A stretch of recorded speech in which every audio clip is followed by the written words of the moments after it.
Thank you so much for subscribing. My name is One the King himself. What on subscribing? Genda once wano ngagwe mundu go gusoso subscribing omalo subscribing o hitting akade omalo hitting akade ato liking thumbs up na cha njagalo basa babola bakalango ku channel eno bambi toka skipping ne kaba wakati mu video kaleke kazanye kama rozanya video yongero gira bambasa babusaba imbe guide ninga techa chengendo basa bacho ku video maino nero nazibasa ebintu bibiri sibe guide anko banafe aba King Montage Studios basangwe nankula yeko Prime Tower ekizimbe bakita Prime Tower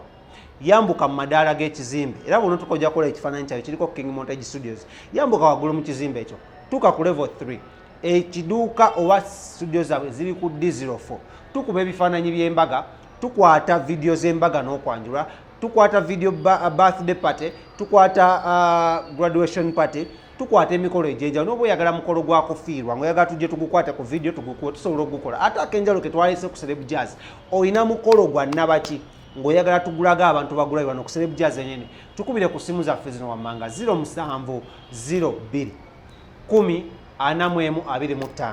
era nga twagala okwebaza buli muntu yenna everybody yonna gy'obadde nojja not approaching not we mikolo not wa birthday party not wa photo shoots twagala okwebaza nze kenyini Lawrence Emma Kasaga tubeerawo kubanga tukutusako services zaffe ezakabi enyinyo so tutukire ku 07104425 oba 0755311737 oba 077770 banafa ba MTN 0777023405 enamba ezo ziwandike wansi obala bakasikola akaitawo wansi oberenga ate munange ogezaako tuwagira naffe tuberenga tukuwagira kati munange nga tuvuddeyo mu bulango katugendeke wa Victor Rose ye muvubuka omu azze ne tugamba muno maybe agenda kuba akola kyagenda kuba amenyawo abantu bannyo. He has a very nice voice era nga akayimba ke yasemba okuyimba akakabi kenzijukira bakayita akayimba ka Victor Rose ani akajjukirawo akambulire Love Legend njagala Love Legend njagala mpe singing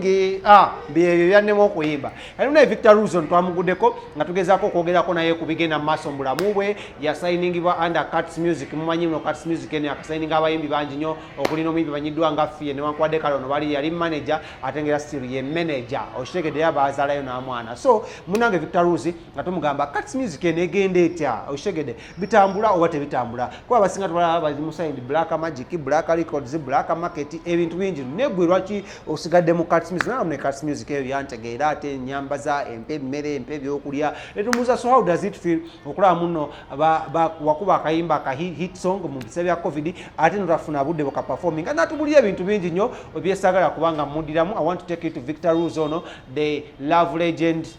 hit maker aberenga akunyonyola maaso ebigenda mu bulamu bwe then when we come back we're going to be talking more about the stories nekyo yinza obutera bya kikimu choka muganda nga ndaba just go down here and subscribe. Tewali baganda wange mugamba mutya. Yo, what's up everyone watching? My name is Victor Rose Gingerboy. Wanje? Ya olunaku lwa leero tuli wano kuba Mukama yagamba nti we tunaabeeranga awamu ne tukuŋŋaana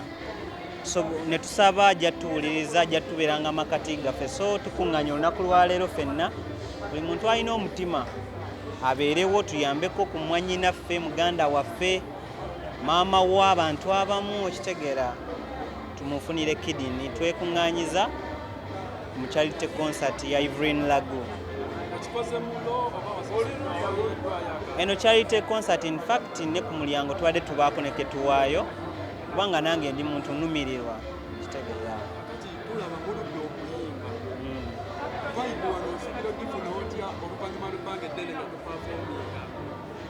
I think vibe eva mu bantu okusinga omuyimbi yenna alina kuba already steady ever ready okitegeera maybe abantu bebalina vibe ebatanaba getting used to the situation but for us vibe wewe kusangidde wonera still obeera osobola okikubirawo.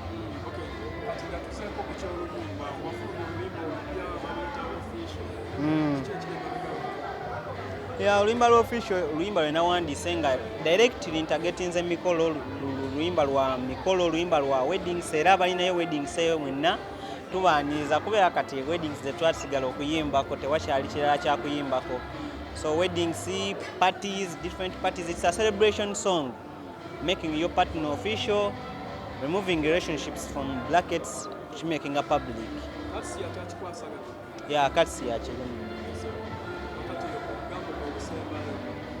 Yeah, to everyone watching, I really appreciate the love and support.